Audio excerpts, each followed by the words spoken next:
9-шы тарау. 7-ші міндет. Балаға жақсылықты жамандықтан ажыратуды үйретуге тырысу. Аарон, саған сөз беремін. Бұл әңгімелесу біздің бұрынғы әңгімелеріміздей болмайды, деп сөз бастады әкесі. Мен уәде беремін, енді саған дауыс көтермеймін. Бөлмеде тыныштық орнады. Оны тек Ааронның анасы, Марсидің мұрын тартқаны бұзып тұрды. Рик 17 жасар бозбаланың әкесі. Жергілікті электроника дүкенінде жасалған ұрлыққа айыпталған ұлынан жауап алғысы келді. Маған жай ғана 1-2 сұраққа жауап берші, деп жалғастырды Рик. Ол ұлына сөйлеуге мүмкіндік бермей. Дүкендегі ұрлық үшін тұтқындалу қандай болады екен? Білмеймін. Өз кінәңді мойындайсың ба? Жоқ. Сен не? Дұрыс емес жасағаныңды түсінбейсің бе? Бұлай жаман сияқты. Неге? Білмеймін. Сен ұрлық жасауға болмайтынын білмейсің бе? Деп қоймады Рик. Марси әке мен ұлының диалогын тыңдап тұрды. Анда-санда Ааронға көз тастап, қарсы алдымдағы мүлде бөтен адам ба деп ойлады. Басқа жолы оның көз алдына өзі түнде ертегі оқыған кезде тізесіне келіп шығып отырған кішкентай бала келді. Кішкентай ұлдың бозбалаға айналуы Рик пен Марсиге оңай соқпады. Диалогқа қатысушылардың орны ауысты. Енді Аарон сөйледі. Болмайды дегенді қайдан алдың? Деп сұрады әкесінен. Кенеттен алдыға жылжып, алғаш рет әңгімеге қызығушылық танытты. Рик түсінбей ұлына тесіле қарап. Не жайлы айтасың? Мен қандай жамандық жасадым? Мен тек қана бір түкке тұрмайтын камераны алдым. Мен сатып алған бейне камера басынан бастап нашар істеді. Олар маған жарамдысын ауыстырып беруге міндетті болатын. Бірақ олай істеуден бас тартты. Енді олардан өзіме тиесілі нәрсені алудың қай жері жаман? Өз құлағыма өзім сенбеймін, деді Рик. Аарон әдейі қыр көрсетіп көзін алартып, содан кейін қолын айқастыра кеудесіне қойып, диванның арқалығына шалқайып жата кетті. Аарон, деп Рик ұлын бірден тыйып тастады. Біз анаң екеуміз сені өмір бойы адал өмір сүруге үйретіп келеміз. Ұрлық жасауға болмайтынын әлі түсінбегеніңе әбден көңілім қалды. Кім ұрлық жасады? Деді Аарон қатты дауыспен. Әрине мен емес. Ол дүкеннің жұмысшылары өз тұтынушыларының қалтасына қол сұғатын. Олар тұтқындалулары керек. Рик өте қатты мазасызданып кетті. Шыдамдылығын жоғалта бастады. Сол камераны алуға құқың жоқ екенін сен жақсы білесің, және дүкен саясатының бұл жерге ешқандай қатысы жоқ. Біз саған осыны үйреткен жоқпыз. Аарон, Майкл, Риктің жанында отырған Марси күйеуінің ашуына жауап беретінде оның қолын қатты қысты. Тыңда, деді Рик сол бұрынғы ашынған дауыспен. Дүкеннен ақшасын төлемей, не нәрсе болса да алуға болмайды. Нүкте. Оның беделі қандай болса да. Неге? Деп қырсықты Аарон. Неге дегені нес? Деп Риктің зығырданы қайнады. Бұл дұрыс емес. Жасауға болмайтын нәрселер бар. Себебі болмайды. Біз екеуміз де сенікі дұрыс емес екенін білеміз. Жауап ретінде Аарон да даусын көтеріп. Не ойласаң да өзің біл, бірақ мен кінәлі емеспін. Сенің өз пікірің, ал менің өз пікірім бар. Менің достарымның ешқайсысы мені айыптаған жоқ. Егер осы жағдайда кінәлі біреу болса, онда ол дүкеннің әкімшілігі. Жас жігіт тезірек бөлмеден шығып кету ниетімен диваннан атып тұрды. Дәл қазір қайтыңыз, жас жігіт, деп талап қойды Рик. Маған футболға бару керек, деп Аарон баспалдақтың жоғарғы сатысынан айғай салды. Марси тағы да күйеуінің қолынан қатты қысты. Сен қарапайым әңгімеден бас тартуға уәде бергенсің, деді ол ақырын, бірақ қатаң түрде. Рик креслоға сүйене отырып, көзін жұмып, ойланып кетті. Олардың ұлдарының адамгершілік бағыт-бағдары ақиқаттан соншалықты алыстап кетті. Қалайша бұлай болуы мүмкін? Рик пен Марси барлық ата-аналар қалайтын нәрсені қалады. Біз бәріміз балаларымыздың жақсылықты жамандықтан ажыратып, және дұрыс адамгершілік таңдау жасай алуларын қалаймыз. Бірақ біздің оқиғамыздағы әке өз ұлының бұрыс таңдау жасағанын біле тұра, оны соған сендіруге қауқарсыз болды. Бізге, әкелерге, шын мәнінде білу керек нәрсе, бұл орайы келген кезде ол дұрыс адамгершілікті таңдау жасай алуы үшін өз балаңызға шынайы мейірімділікті сөзсіз жамандықтан ажырата білуге үйрету. Кез келген адам түйсікпен жақсы әрекетті жаман әрекеттен ажырата алады. Мынандай жағдайды елестетейік.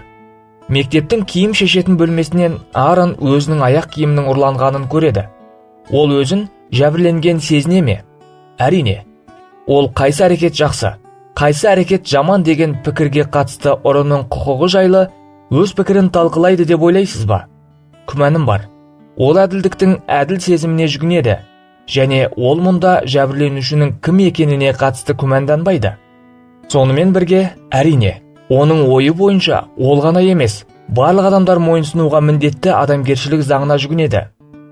Бірақ қиялымыздағы емес, шынайы өмірдегі жағдайда Аарон өзінің әрекетін орындады деп сенеді. Себебі электроника дүкенінің әкімшілігі онымен және басқа сатып алушылармен әділетсіз іс жасаған сияқты болды. Демек, оның адамгершілік сезімі ұрлықты құптайды. Шындығында заманауи балалардың көпшілігі жағдайға байланысты ұрлауға және өтірік айтуға болады деп есептейді. Олар бір жағдайда жол берілмейтін әрекет, екіншісінде әбден қолайлы дегенге сенімді.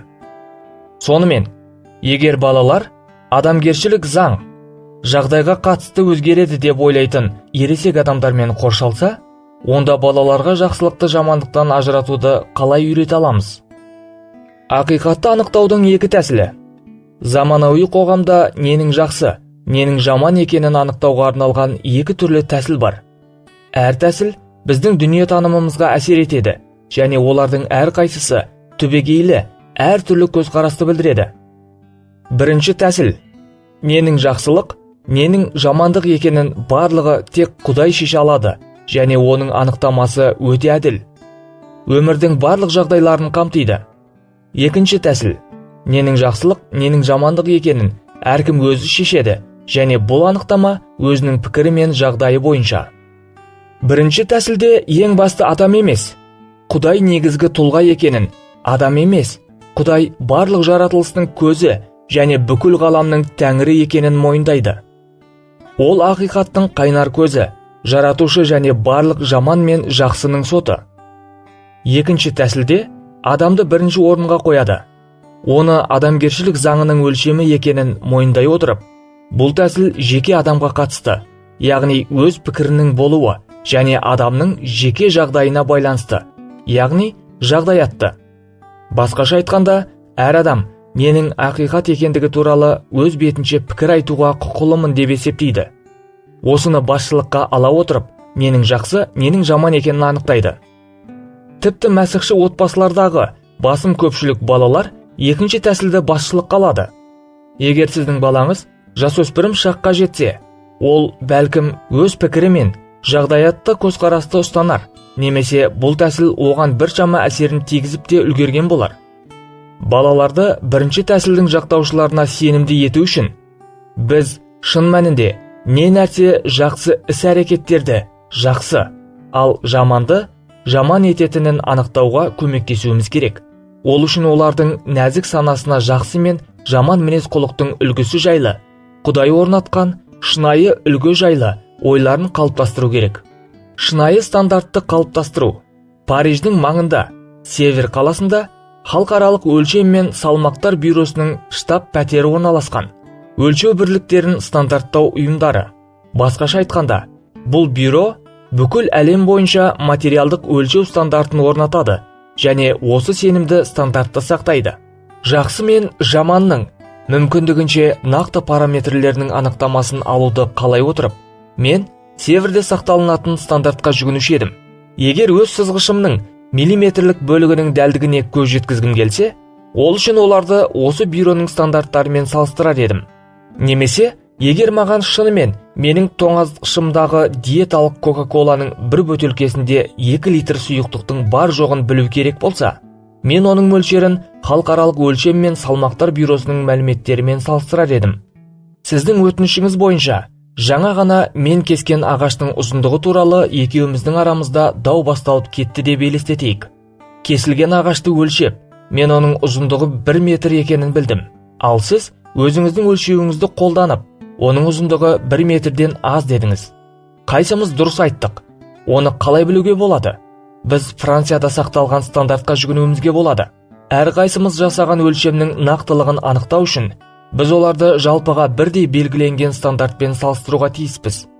Дәл осы жалпыға бірдей стандартқа біздің балаларымыз мұқтаж. Олар адамгершілік нормалар саласындағы шағымдарды реттей алатын қандай да бір стандарттың бар екеніне, жалпыға бірдей және жақсылық пен жамандықтың не екенін анықтайтын адамның өлшеуге деген құмарлығына тәуелсіз стандарттың бар екеніне сенімді болу керек. Метрикалық ұзындықты немесе адамгершілік нормаларды анықтау іс-әрекеттері ұқсас болуы керек. Сондықтан ақиқатты орнату үшін біз бірінші кезекте осы не басқа өлшем орнатылған стандартқа қалай сай келетініне қызығушылық танытуымыз керек. Біздің бірінші қадамымыз біздің жақсы мінез құлық жайлы пікірімізді мәлімдеген стандартпен салыстыру. Вебстер сөздігі ақиқат деген сөзді анықтай отырып, басқа да мағыналармен қатар қойып, мынаны айтады: түп нұсқаға немесе стандартқа сәйкес. Не немесе кім осы түп нұсқа немесе стандарт екенін анықтауға ғана қалады. Міне, біздің пікірталасымыздың қатысушысы болып, Құдай сөйлеу керек болған кезде, себебі онсыз әділ және адамгершіліктің жалпыға бірдей стандартына келу мүмкін емес. Егер шынайылық пен адамгершіліктің объективті өлшем шартының болуына жол берсек, олар адам ақылының нәтижесі бола алмайтындығын мойындау керек. Әйтпегенде, олар әділетсіз болар еді. Сондай өлшем шарттар басқа ақыл ойдың өнімі болу керек, және егер жалпыға бірдей ережелер бар болса, ненің жақсы, ненің жаман екенін реттеушілер жеке тәжірибесінің шеңберінен шығуы керек. Әйтпесе, ол жалпыға бірдей болмайды. Осындай ереже жеке мүдделерден басым болу керек. Анықтама бойынша жалпыға бірдей ақиқат бірдеңе немесе біреу болу керек. Бір адамзатқа, бар жаратылысқа ортақ. Осындай шарттарға шынайылық пен адамгершілік стандартының талабына тек бір ғана тұлға лайық. Ал бұл тұлға Құдай. Өзінің аса киелілігімен бірге, ол кез келген шындықтың қайнар көзіне жеткізеді. Бұған біздің кітабымыздың 6-шы тарауы арналған. Құдай қорғанымыз, жартастай мықты, мүлтіксіз оның іс-әрекеттері. Барлық жолдары оның әділетті, әрдайым ол әділ әрі шынайы. Көрдіңіз бе? Құдайдың болмысы мен оның мінезі ақиқатты анықтайды және жақсылық пен жамандықтың арасына шек қояды. Жердің шетіне дейін орналасқан барлық халықтар үшін барлық уақытта ненің жақсы және дұрыс екендігін Құдай анықтайды. Бірақ ақиқат ол шындық деп анықтаған нәрсе емес, ол өзі ақиқат. Біз адамгершілік деп айтатынның негізі, барлық игіліктің қайнар көзі, ол ұлылығымен бізден жоғары тұратын мәңгі Құдай. Елші Жақып былай деді: көктегі әкеміз берген қай нәрседе игі, нұр шашқан аспан денелерін жаратқан ол бізге өзінің мүлтіксіз жарылқауын жаудырады. Аспан денелерінің көлеңкелері қозғала бергенмен, Құдайда ешқандай тұрақсыздық жоқ. Көптеген ата-аналар осы тарауда айтылған әкеге ұқсайды. Олар да сол әке сияқты істеуге болмайтын нәрселер бар. Өйткені болмайды, болды дегенге сенеді. Бірақ балаларға осындай дәлелдемемен ненің жақсы, ненің жаман екендігі жайлы нақты сенімдерін қалыптастыруға көмектесуге талпыну ештеңеге әкелмейді. Біз оларды мықты киелі кітаптық дәлелдермен қаруландыруымыз керек. Біз бір нәрсені жақсы, не жаман деп санауымыздың себебі Құдай иеміздің, жаратушының бар болуымен байланысты екенін оларға түсіндіруіміз қажет. Өйткені ол әділ Құдай. Әділеттілік және әділетсіздік деген түсініктің барына сенуіміздің себебі біздің жаратушымыз әділ Құдай. Түйіспеншілік бұл ізгі, ал жек көрушілік кемістік болуының себебі бізді жаратқан Құдай түйіспеншілік Құдайы. Адалдық құпталып, ал өтірік бетіне басылу себебі Құдай адал. Кіршіксіз тазалық адамгершілікті мінез құлықпен құрметтеліп, ал жүгенсіздік адамгершіліксіз болуының себебі Құдай мінсіз және бізге адал. Өте көп балалардың нағызды жасандыдан, ақиқатты өтіріктен, адамгершілікті адамгершіліксізден ажырата алмауларының себебі олар өз қарым-қатынастарын осы санаттармен және өз іс-әрекеттерін шынайы стандарттармен салыстырмайды. Біз бәріміз барлық заттың өлшеушісі сияқты Құдайдан шегініп, заманауи қоғамның зиянды ықпалына түстік. Шындықтың қайнар көзінен бас тартып, қоғам жақсылық пен жамандықтың өзіндік өлшемдерін ойлап табуға тырысады. Ұлының неге деген сұрағына берілген Риктің түсініксіз жауабы Құдайдың берік мінезіне жүгінудің орнына өз ойларын басшылыққа алып, ненің жақсы, ненің жаман екенін түсіндіруге тырысатындарға тән. Сенің дұрыс жасамағаныңды екеуміз де білеміз деген сөз баланы сендірмейді. Біреудің бұрыстығын менің және сіздің ойыңыз дәлелдемейді. Оны ненің жақсы, ненің жаман екенін бір жолата орнатып қойған Құдайдың болмысы дәлелдеп қойған. Балаларды ойлануға мәжбүр етіңіз.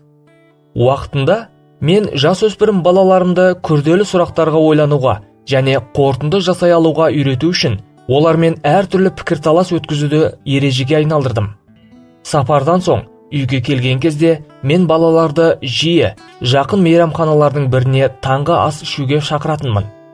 Жолда немесе бәріміз беконмен қуырылған жұмыртқаны жеп отырғанда мен шешімі адамгершілік таңдауды қажет ететін жағдайды талқылауды ұсынатынмын.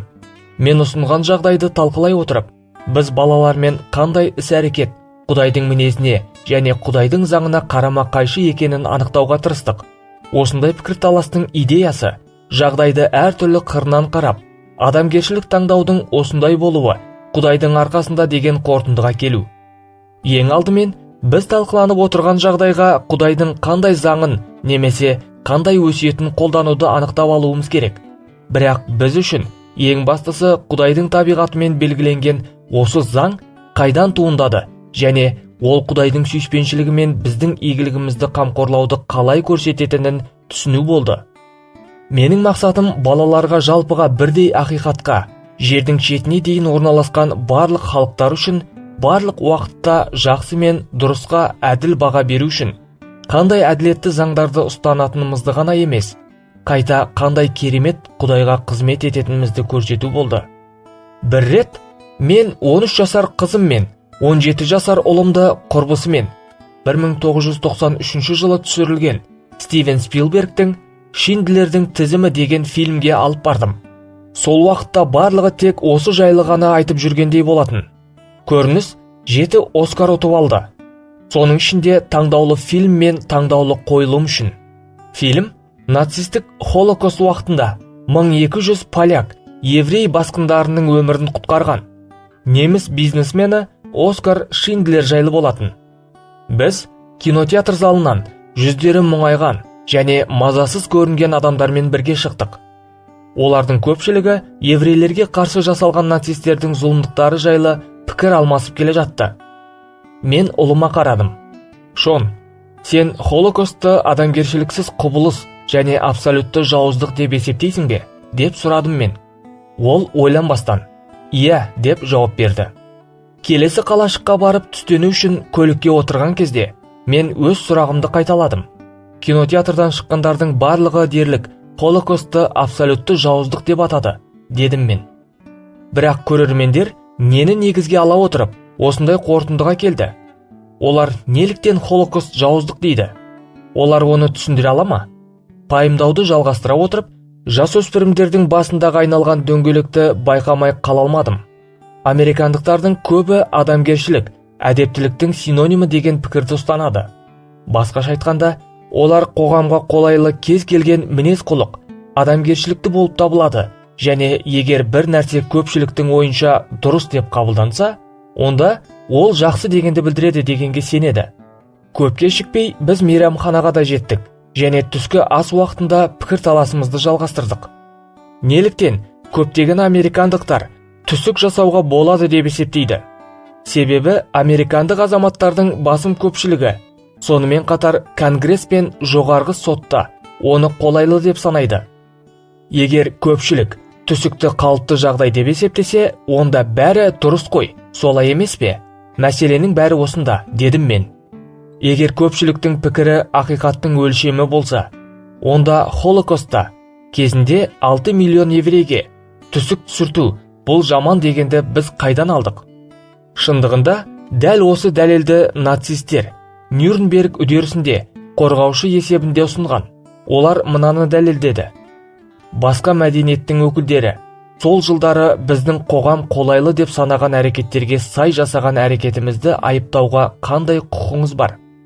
Шешім шығара отырып, сот ненің жақсы, ненің жаман екенін анықтайтын мәдени дәстүрлерден және адамзат қоғамның нақты пікірінен асып түсетін қағидалардың бар екенін желеуретті. Оның үстіне, деп қостым мен, бүгінде адамгершілік деп алатын нәрсенің көбі қарабайыр прагматизмді көрсетеді. Егер нацистердің іс-әрекеттерін соттамаса, деп ойлайды адамдар, бізбен де дәл солай жасауға оларға кім кедергі болады? Және әрине, олар дұрыс айтады. Қоғам адамгершіліктің объективті өлшеміне қажеттілікті түсінеді. Бірақ шынайы адамгершілік нормаларға келе алмайды. Себебі оның түп негізін мойындаудан бас тартады.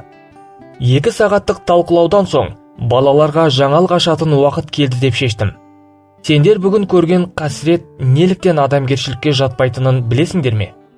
Мен солай екенін білемін, деп жауап берді Шон. Бірақ неліктен екенін білмеймін. Менен біздің отбасымыздан кез келген адамнан басым, ақиқат бар дедім мен. Бұл Құдайдың болмысынан бастау алатын, өлтіруге деген шынайы көзқарас. Өлтіру жаман, өйткені Құдай бар. Ал ол жаратушы және өмірді сақтаушы. Ол жақсы деп айтушы, өмірді сақтап, өлтіруге тыйым салушы. Сол кеште мен өз балаларыма және ұлымның құрбысына Құдай өмірдің түп негізі және ол соған билік етіп, өмірді беруге және алуға құқы бар екенін естеріне салдым. Онсыз адамгершіліктің өлшемі ретінде жалпыға бірдей өнегелік норманың болуы мүмкін емес. Дұрыс пен бұрысты ажыратудың 4 тәсілі. Менің балаларға келтірілген дәлелдерім басқадай этикалық сұрақтарға қатысты. Айтылып өткендей, өтірік пен ұрлық Құдайдың әділдігінің арқасында бетке басылады. Әділеттілік Құдайдың бейтараптылығының арқасында қошеметтеледі. Жек көрушілік жамандық болып табылады, себебі Құдай сүйіспеншілік. Кешірім дұрыс іс, себебі Құдай қайырымды. Жыныстық жүгенсіздік, көргенсіздік, себебі Құдай адал және мінсіз. Жоғарыда аталып өткендердің бәрі қоғам немесе қауымның жақсы не жаман деп шешкендігінен емес. Қайта бұл құбылыстар не Құдайдың болмысы мен мінезіне сәйкес келеді, не оларға қарама-қайшы. Біз балалармен Шиндлер тізімі кітабын талқылағаннан кейін 2 жыл өткен соң, мен жаманнан жақсыға деген атпен науқан бастадым. Тура осы уақытта баспагерлер командасымен бірге мен балаларды адамгершілікті дұрыс пен бұрысты ажыратуды үйренуге шақыратын қол жетімді әдісті дайындадым. Бұл ноу-хау дұрыс пен бұрысты ажыратудың 4 тәсілі деген атауға ие болды. Балаларға шынымен жақсы бір нәрсені шынымен жаман бір нәрсеге қарсы қойып ажырата алу тәжірибесіне ие болуға көмектесу үшін 100 мыңдаған отбасылар осыны қолданады және әлі де қолдануда. Ұрлық жасағанға дейін ұрлық жасауға болмайтынын, тіпті күмәнді беделі бар дүкеннен болса да, ұлына түсіндіруге көмектескісі келетін әкеге Рик пен Ааронның отбасылық жағдайы мысал болсын. Дұрыс пен бұрысты ажыратудың 4 тәсілі шешім қабылдаудың 4 кезеңінен тұрады. Бірінші кезең – өз таңдауыңызды мойындаңыз. Екінші кезең – Құдайдың пікірін ескеріңіз. Үшінші кезең – Құдайдың жолын ұстаныңыз. Төртінші кезең – Құдайдың қолдауы мен қорғанына сенім артыңыз. Бірінші кезең – өз таңдауыңызды мойындаңыз. Әр күні біз 10-нан астам шешім қабылдаймыз. Олардың басым көпшілігі ойға қонымсыз. Біз таңертең нешеде тұрамыз? Не киеміз? Таңғы асқа не жейміз? Жұмысқа немесе мектепке қай жолмен барсам болады? Көлігімді қай жерге тұраққа қоямын? Және тағы басқаларын таңдаймыз. Бұлардың бәріне шешім қабылдау уақытты алмайды. Бірақ әңгіме адамгершілік таңдау жайлы болғанда, тоқтап, жолайрықта тұрғанымызды түсінуіміз керек. Таңдау алдында тұрғанда, аздап өтірік айту, өзіңе ашық қырындауға рұқсат беру, немесе егер балалар жайлы айтсақ, басқалардың жауабын қарызға алып, өз үлгерімін жақсарту. Біз жиі алдағы әрекетіміздің маңыздылығын ескермейміз. Дұрыс адамгершілік таңдауды жасау үшін ең алдыңғы кезекте дұрыс немесе бұрыс таңдау жасаудың мүмкіндіктері туралы еске түсіруге жеткілікті мүмкіндік беретін уақыт қажет. Аарон сатып алғанда-ақ ақауы болған бейнекамера туралы және дүкен әкімшілігінің сапасыз тауарды алмастырудан бас тартқанынан көңілі қалғаны туралы әкесіне айтты деп ойлайық. Рик дұрыс пен бұрысты ажыратудың 4 тәсілін пайдаланса, камераны ұрлау жақсы емес деген қорытындыға қалай келетін еді? Тіпті күмәнді беделі бар дүкеннен болса да. Әке, мен камераны дүкенге апардым, бірақ ол жерде маған ауыстырып бергісі келмеді және бәріне өзімдікін алады, деп күңкілдеді Аарон. Олар оны мен бұзды дейді. Бірақ бұл олай емес қой. Енді сәтін тауып, ешкім көрмеген кезде, олар маған тығып жіберген нашар камераның орнына жаңасын алып аламын. Олар алдағандары үшін қалай да жауап берулері керек қой. Солай емес пе, әке? Дұрыс айтасың, ұлым, деп жауап береді Рик. Олар сенімен дұрыс жасамады. Бірақ сен тоқтап, алдыңда тұрған маңызды таңдау туралы жан-жақты ойлануың керек. Өйткені сен дұрыс таңдау жасаған сияқты, қате таңдауды жасауың мүмкін. Бірақ сен қателік жібергің келмейді ғой. Себебі әр таңдаудың өз салдары болады емес пе? Екінші, Құдайдың пікірін ескеріңіз. Ерте заманда Құдайдың екі жаратылысының бірі дұрыс емес таңдау жасады. Бір жағынан, ол, яғни Хауа, оны Құдайдың өсиеттерімен салыстырмады. Хауа екі мүмкін шешімнің қайсысы дұрыс болатындығын жеткілікті түрде ойландым деп шешті. Бірақ ол жаратушымен ақылдасуды ұмытып кетті. Басқа адамның пікіріне назар аудару дұрыс қатынастың ажырамайтын бөлігі. Осы жағдай Құдай белгілі бір жемісті қолдануға тыйым салғанда, Хауаның мүддесін қорғады деген оның сенімі жайлы айтама? Немесе ол Құдайдың сөзінен оның өз бетінше шешім қабылдау мүмкіндік айыратын өзімшілдікті көрді ме?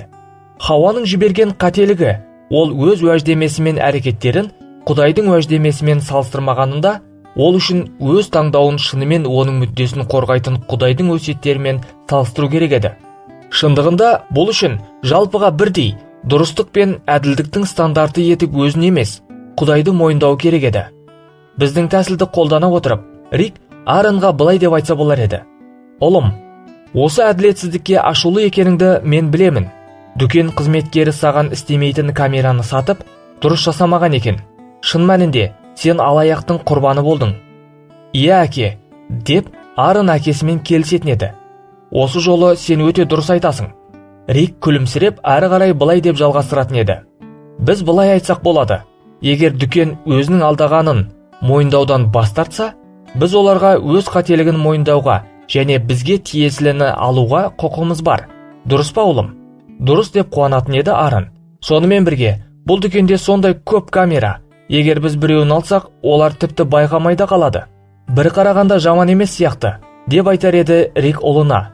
Біздің әділдік туралы көзқарасымыз бойынша, біз солай істеуге құқықтымыз.